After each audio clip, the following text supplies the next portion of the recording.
trying to protect structures and continue to work some of those evacuation orders there, where we've got 6,000 people evacuated. We now want to get to Rick Montanez, who is live for us this morning. Rick.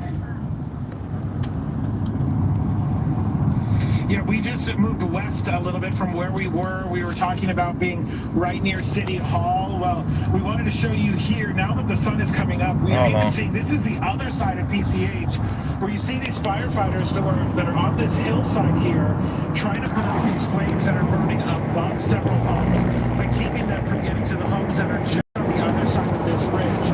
We see firefighters above and below it. There's trucks also here. And, you know, it is an incredible thing. We've talked about Malibu this morning, why people live here, the beauty of Malibu. And I mean, you see the sun coming up, the juxtaposition of this gorgeous view right here with the flames that are threatening home after home after home in this city. So it's, you know, a sight to see, really, but also incredible to see these firefighters working very quickly to protect these homes. And that's what we've been hearing from our crews over and over about how all of these firefighters are trying to save every home that they possibly can. We're going to swing around because I want to show you something real quick over here on the other side of PCH. So that is Malibu. That is Wanted Village. Those were the apartments or condos possibly that I was talking about earlier. We were trying to see because they were threatened by the flames and so incredibly close, but now that the sun is coming up, we're seeing that those are fine. Up on the hills, you see there are more smoke plumes. Now we're looking toward the direction of where Pepperdine University is. So, you know, we talked to a student from there this morning who was walking actually on the road trying to get to her boyfriend who was picking her up to evacuate the campus. You know, so it was incredibly dangerous, but the situation itself is dangerous. Just being out here. Again, fire crews right now are trying to protect these homes here behind us, and so we're watching as they're doing some pretty incredible work, and the flames are just burning through this brush here. And we see down in the driveway here, one of the you guys know. just pulled up That's next to oh yeah. Oh, they make this that. fire truck that's here down on the driveway watching. Oh, that's a fake snow right there. They will do what they can to protect the homes. They're hoping that people get out of the way because it is so difficult driving around here. The other thing I want to point out before I send it back to you is one of the first things that happened when we arrived here in Malibu, we found a spot to stop in.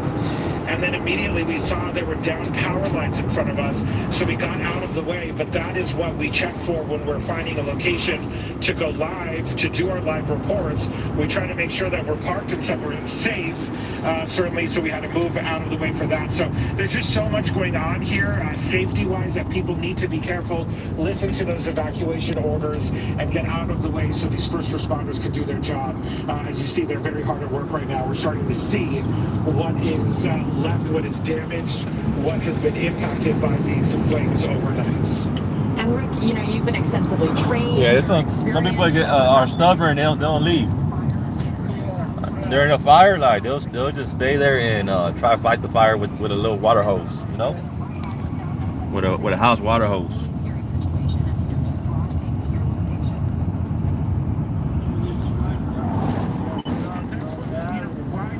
Right. So that we can understand how to keep ourselves safe. There's a lot of adrenaline going. People start to worry and panic sometimes. We were talking with that student. She was from New York. She has never been through anything like this. New York. As news crews, we respond to these scenes. So we see what it's like to be out in these areas. We know what the smoke does to our eyes, what it does as we breathe it in. But a lot of people have never experienced that, and hopefully never will. But when you do, it is certainly quite a shock to the system.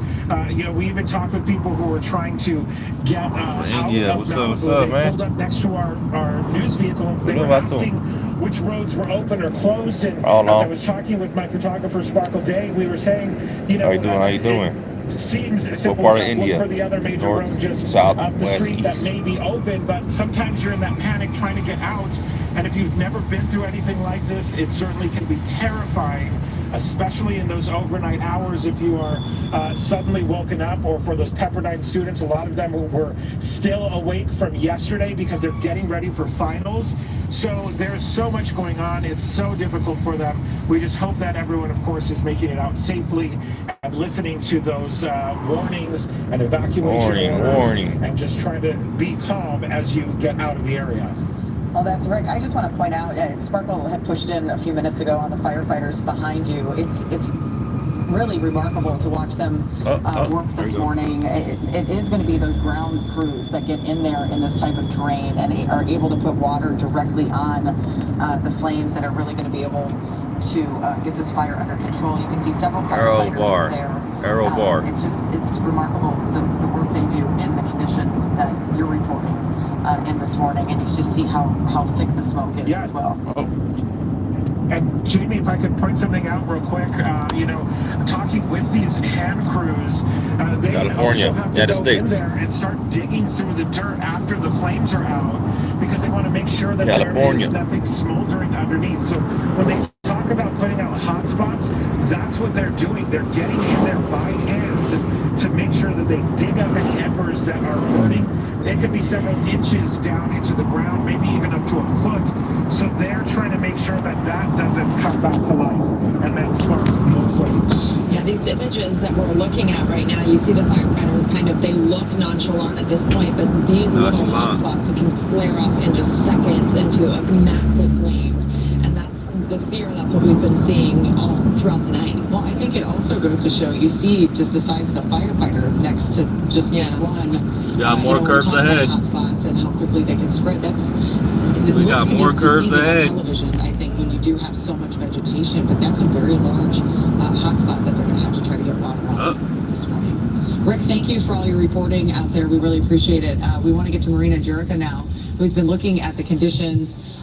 We see now that there's sunrise, just how big of an area this is impacting. Yeah, Jamie, and unfortunately, the winds are strongest in this area, the line from the I-14 Mountain Pass to Calabasas to the western side of Malibu. And so we're seeing wind gusts at about up to 50 miles per hour right now. It was up to 70 that's fast right there, huh? Overnight. So we got a little bit of an we actually saw a little bit of an onshore push, and that helped raise our relative humidity a little bit. And I talked about that in detail last half hour. But now we're starting to see those pressure gradients tighten again, and that tells us that we are starting to peak, and we will continue to see very gusty winds out of the northeast through the morning hours, and then things will start to improve as we head into the afternoon. This is unusual for all 5 counties, and so it's affecting 5 counties. We've got a red flag warning through tomorrow.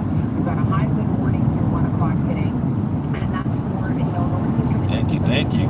Sustained with gusts of up to 70 miles per hour. Bro, can you send me 200?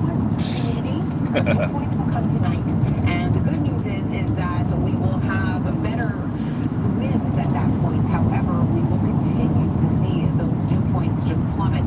More curves. We got more curves ahead. We're going to have to be very, very aware of that as we push into the rest of the day today. So, giving you a quick update. What is this? Coming soon. 5 commercial units for rent. Oh, nice. We are seeing the peak wind gusts from the Santa Clarita Valley heading down into Camarillo and Simi Valley. Yeah, small town.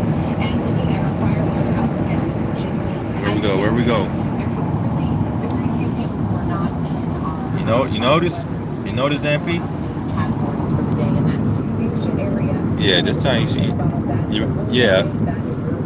It's been like, I think, over a week. It's been over a week, doggy. I didn't say anything, but I'm like, I wonder if you guys noticed. Oh, that was good. DMP was good, DMP. Using our next weather wind futurecast, we're able to push into the future and see by 11 o'clock still in that range. At least we're out of the 50-60. And then as we head into 2:15, we're looking at anywhere from up to 20 to 30 mile per hour winds. And then by the time also into Orange County, we head into 8:30, and then into the late overnight early morning. What other news have you heard? What other news have you heard? Oh, okay.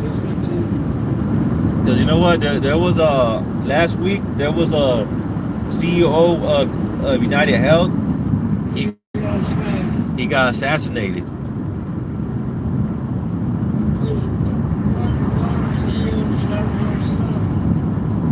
There was a CEO's what? Own son?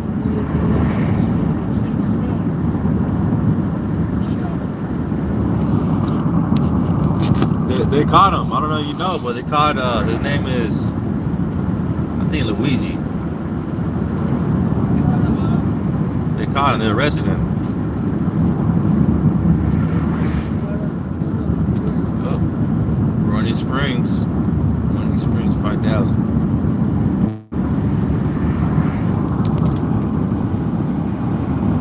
Oh, you got a food truck.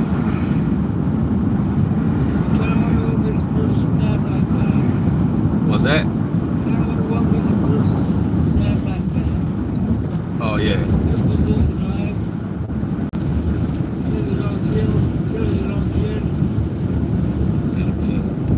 To the right.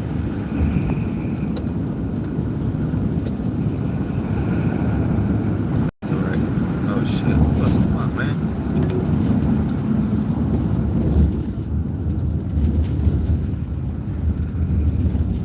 Damn, I never got through this way.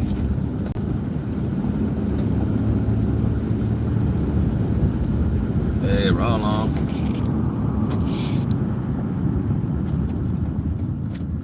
Alright, hold up. Oops.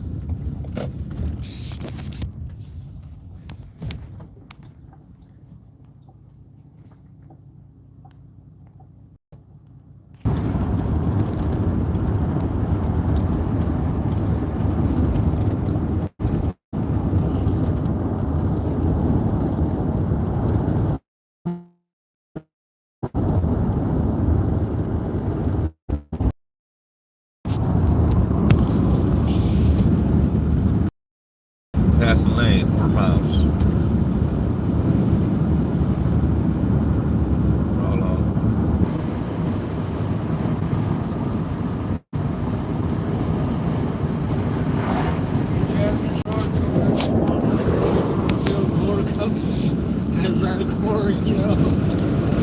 Oh yeah, that's for sure. That's for sure.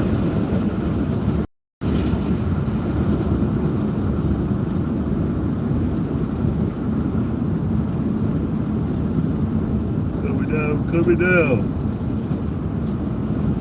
Coming down the mountain. Hold on.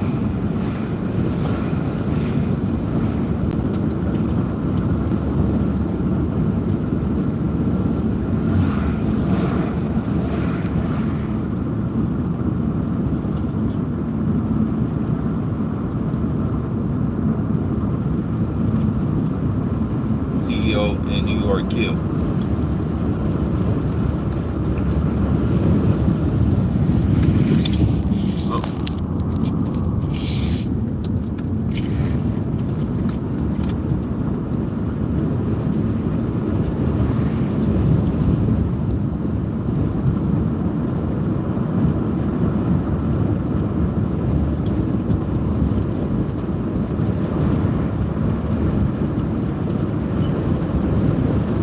On the busy streets of Midtown Manhattan early today.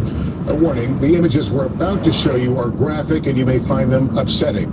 Surveillance video capturing the moment Brian Thompson was approached from behind by the shooter, his arms leveling a handgun at the victim's back.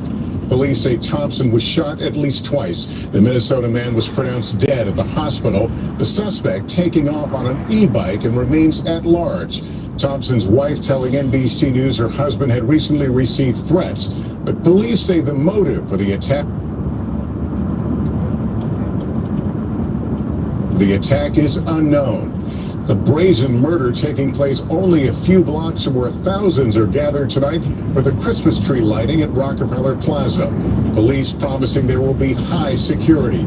Stephanie Goss joins us now from the crime scene. Stephanie, what more do we know tonight? Well, Lester, Brian Thompson was walking down this city block at roughly 6:30 this morning. He was expected to speak an hour and a half later at United Healthcare's conference here at the Hilton Hotel. He never made it. Tonight in New York City, a manhunt is underway and a shooter is on the loose. It was a brazen attack on the busy streets of Midtown Manhattan, just as the workday was beginning. The NYPD says the gunman was laying in wait for United Healthcare CEO Brian Thompson. Every indication is that this was a premeditated, pre-planned Video. According to police, Thompson was shot in the back and in the leg. At the scene, we recover 3 live 9mm rounds and 3 discharged 9mm shell casings. The motive for this murder currently is unknown. Emergency responders couldn't save the 50-year-old father of 2, who was later pronounced dead at the hospital. The Minnesota native was in town for a United Healthcare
there. You were just listening to a press conference from Blair County, Pennsylvania, where 26-year-old Luigi Mangione was in half a mile. Use the right lane to take the California 210 West exit toward Pasadena.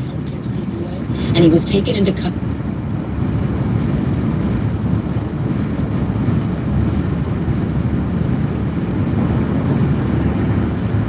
Where 26-year-old Luigi Mangione was arraigned on felony weapons charges. He is the person of interest in the deadly shooting of the United Healthcare CEO, and he was taken into Pennsylvania this morning. Mangione has been charged with 2 felonies and 3 misdemeanors. Those are tied to the gun and ID that was allegedly discovered on him when police were called to a McDonald's in Altoona, Pennsylvania. Again, that was earlier this morning. Take a look at some new video that we're just getting in as well. This video here is showing the 26-year-old in handcuffs as he is walked towards the building ahead of his arraignment on those weapon charges. So far, we're told he's been denied bail, but he did not enter a plea. Let's bring in NBC News' Stephanie Goss in Altoona, Pennsylvania tonight for us. Stephanie, walk us through what stood out to you from that press conference. What did we learn from officials there that was new? Sure, Allison, most notably was the fact that the arresting officer was just 6 months on the job, a police officer, when he was called to this McDonald's this morning around 9 a.m. or so. There was an employee here that recognized Mangione. Those pictures had been circulating, thought he looked suspicious, and called police here. The officer and his partner arriving on the scene, when he described in that press conference, is coming in, starting to talk to Luigi Mangione, asking him to pull down a medical mask that he was wearing. He says he and his partner immediately knew that that's who they were looking at. And they asked him if he had been in New York City recently, and when they asked him that question, he became nervous and started to shake. He also, we are told from law enforcement, showed a fake New Jersey ID, and that fake New Jersey ID was the same one that was shown by the person of interest at the hostel in New York City when he checked in.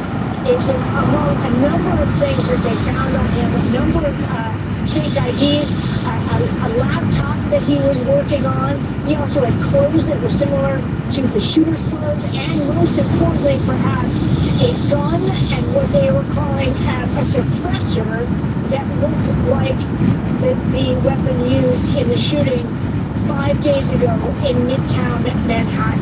All of this being pulled together, but it's important to make the point that he has not been charged yet with the murder of Brian Thompson, the CEO of United Healthcare. He's being held on those weapons charges as well as lying to police about his identity also. Yeah, that's right. So again, for viewers at home, he is currently charged in Pennsylvania with 2 felonies, 3 misdemeanors. Those 2 felonies are forgery in the 2nd degree, presumably related to a false identification, as well as a firearms count, carrying without a license in the 3rd degree. In terms of those misdemeanors, they are tampering with government records or identification, possessions of an instrument, meaning a weapon, as well as a false ID. We are told from our team inside of that courtroom there was no plea. He was only asked if he understood the charges, and he said he did. Stephanie, one thing that also stood out to me in that press conference was hearing police there talk about what happens next, an extradition to New York, and the possibility of Luigi Mangione deciding to waive his extradition rights. Walk us through what could happen here next. New York police, they are in Altoona trying to question him, right? Yeah, as a matter of fact, while we were standing here, we saw a motorcade go zooming by. That was the NYPD with lights flashing. They are here. They're going to question him. They're going to, if they're going to charge him, they may do that soon.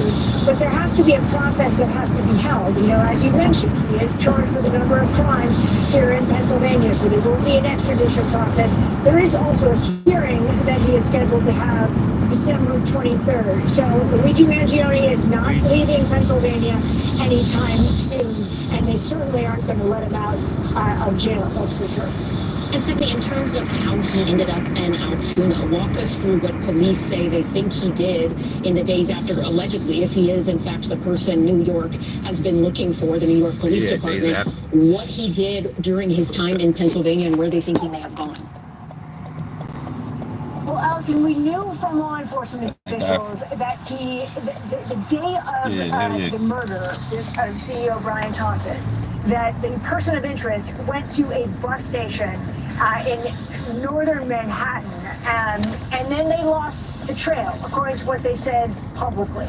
So they believed, or it certainly would lead someone to believe, that he took a bus from that bus station over the GW Bridge, which leads to New Jersey and eventually to Pennsylvania. The governor in this press conference saying that he went to Philadelphia, then he then went to Pittsburgh, and then that he came to Altoona. They didn't get any details, and a lot of people were asking in that press conference about where he might have stayed and where he may have gone over that period of time.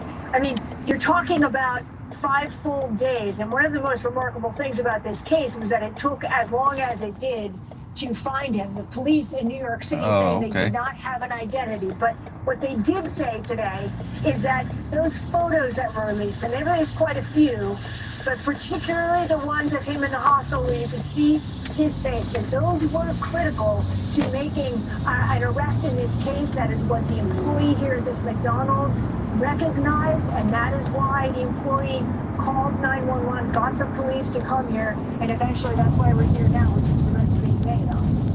Yeah, Allison, and good evening. What we're looking at now is an argument they made to the judge as far as making sure this individual was not put out on bail, which is effectively saying we expect him to be charged in New York, potentially with a homicide. And so that's where the state of play is in the courthouse. It appears clear to us, at least initially, that they're going to probably charge him based on everything you just heard. But it might take a couple of days, and it can take a couple of days legally, because you know what? His face might match that face. It might match all the other faces that we've been looking at.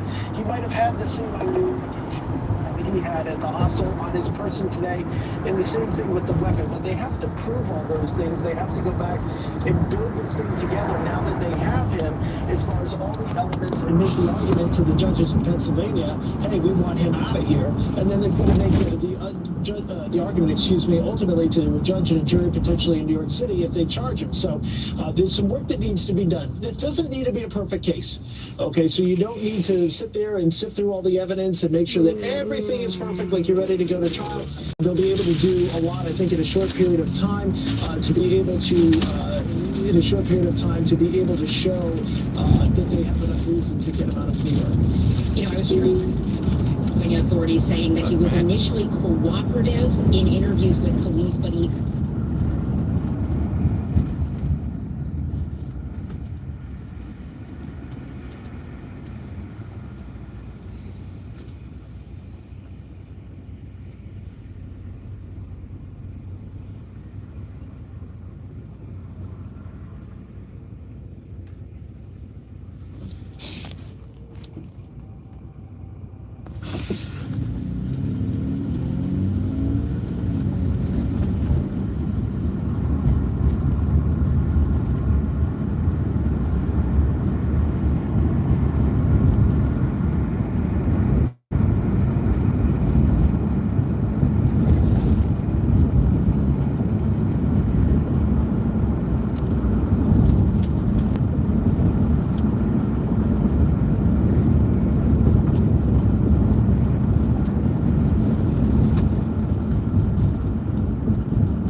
Catastrophic situation here with United Healthcare CEO Brian Thompson killed outside Manhattan Hotel. Rob, if you can play the clip and stop, just show a little bit. I don't want to show the whole clip. The audience can see it. It is tough.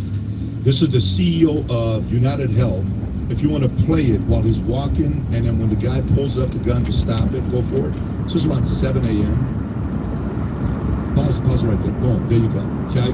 Right there for your pause. Okay, fantastic. Yeah, so you see this. By the way, he's by himself. They interviewed his security. They said on this trip, he didn't have security. Normally, when you're top 20, top 50, they all have somebody. He's going by himself to the meeting. This setup takes place. I think he shoots him, if I'm not mistaken, 6 times. If you see the clip, it gets stuck. He continues. And there's a lot of story behind it of being an inside job. The guy on the bullets had 2 words on it. Three words. What was it, Rob? Deny, delay, and depose. Deny, delay. What is it? Deny, depose, and defend. NYPD is investigating the possible message, which appears to include the words deny, depose, and defend, written on live rounds and shell casings left behind by masked assassin. Vinny, what do you know about this story? Well, I mean, first of all, obviously it's tragic for, he had a wife. I think he had 2 kids, Rob. So, prayers go out to them. But so he was pronounced dead at Mount Sinai, and then apparently he was earning a $10 million salary. He led the company to a record-breaking $98.9 billion in 1 quarter. So this he's a heavyweight. But in 2022, he took over right after COVID, and he became this polarizing figure because they started denying payments for non-critical ER visits, a policy that critics says penalize patients for seeking care. Yeah, Spiral. What up, Spiral? United Health faced a lawsuit for using faulty AI, weird. That's obviously they set it up to deny elderly patients medically necessary coverage. The company was also being probed by the DOJ for alleged antitrust violations. He himself, Thompson, was under investigation for what is it, Tom? The Nancy Pelosi type stuff. Insider trading. And then you should see online there was people going crazy, and it wasn't talking crap about the killer. Okay, thousands of people went on venting about the frustration over a system accused of Tom, by Pennsylvania authorities saying that he was initially cooperative in interviews with police, but he is not now. We mentioned social media. This is a young person. He appeared to have a very robust presence online. We have also heard from authorities there in Pennsylvania that they allegedly discovered some sort of writings, a so-called manifesto, when they took him into custody.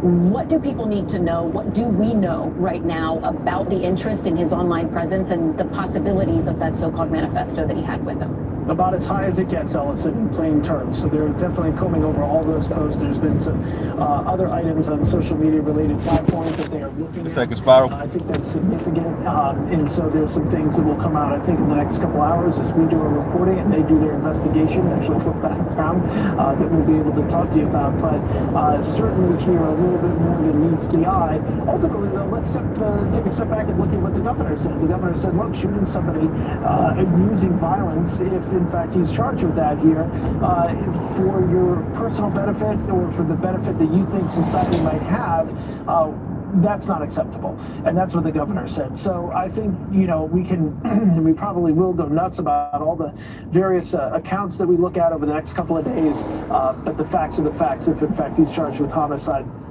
that's not necessarily relevant, Allison. And in terms of